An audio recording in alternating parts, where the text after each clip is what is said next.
When you're looking at home security, there's a lot of things that you need to think about, but let's look at 4 or 5 here right now. Lighting. Now, lighting can really improve the security around your home. If we look at this house here, we have a coach light at the front door. Now, this coach light, as you can see by the bottom of the fitting there, has got a motion detector sensor on it.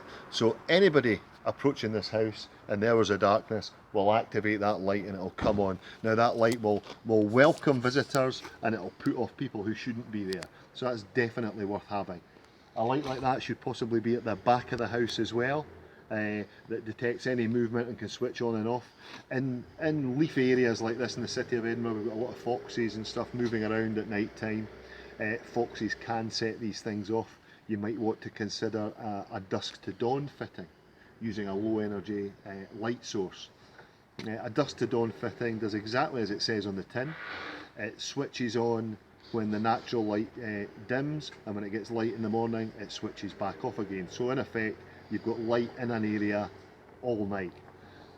The whole idea here is that you work out which area of your house you feel is most vulnerable, fit one of these dusk to dawn lights, and every night that light will throw down some illumination around that area that's vulnerable in your particular situation.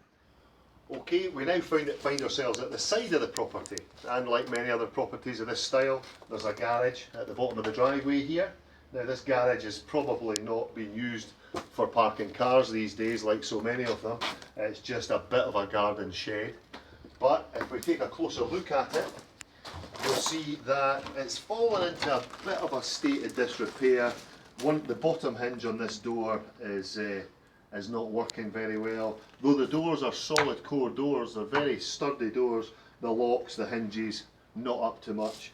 The householder here, I can see by looking inside, the householder here has made a special effort not to keep anything of great value in here, so there's nothing too attractive for people to steal. What I would say is if you were wanting to keep high value pedal cycles or high value garden equipment, you know, some lawnmowers can run into hundreds and hundreds of pounds, make sure you upgrade the security of your shed.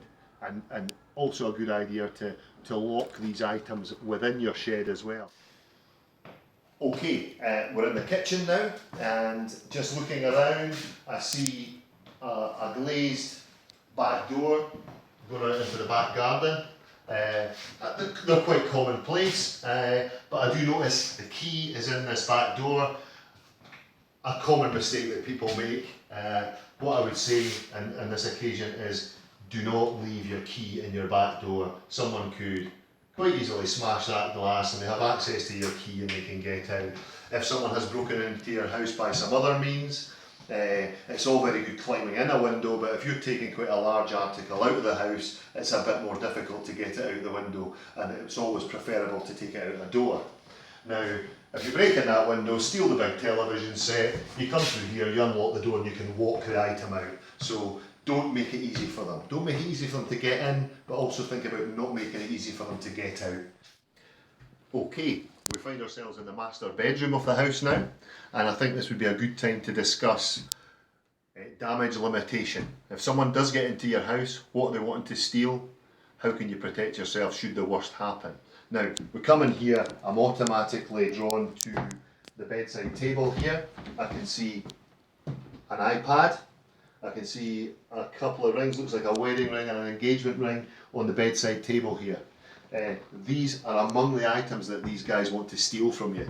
Now, not only are these the items that they want to steal, but these items can also be seen from one of the front windows of the house. So quite common practice with housebreakers is before they break in, they'll come up, they'll have a look through the window and they'll see if there is anything worth stealing. Also, if they can identify the position of any goods they're after, it shortens the time they need to be in the house. They can effect almost a smash and grab. In through the door, straight into the bedroom, grab the rings, grab the iPad, out they go, and get the keys at the front door on the way out. So you've got to think about damage limitation. If they get in, how much luck are they going to have? What are they going to get away with? What do they want to steal in the first place? So if we're talking about what they want to steal in the first place, we're talking about jewellery, we're talking about cash, small digital items like the iPad, like a camera, like a smartphone. They want these sort of things. They They might take games consoles, they might take a television, one of those flat screen television sets, but it's getting less commonplace. The jewellery and the cash are the main things they're after, and of course your car keys. So these are things that you've got to look after and put a bit of thought into where you keep these things when you're out the house.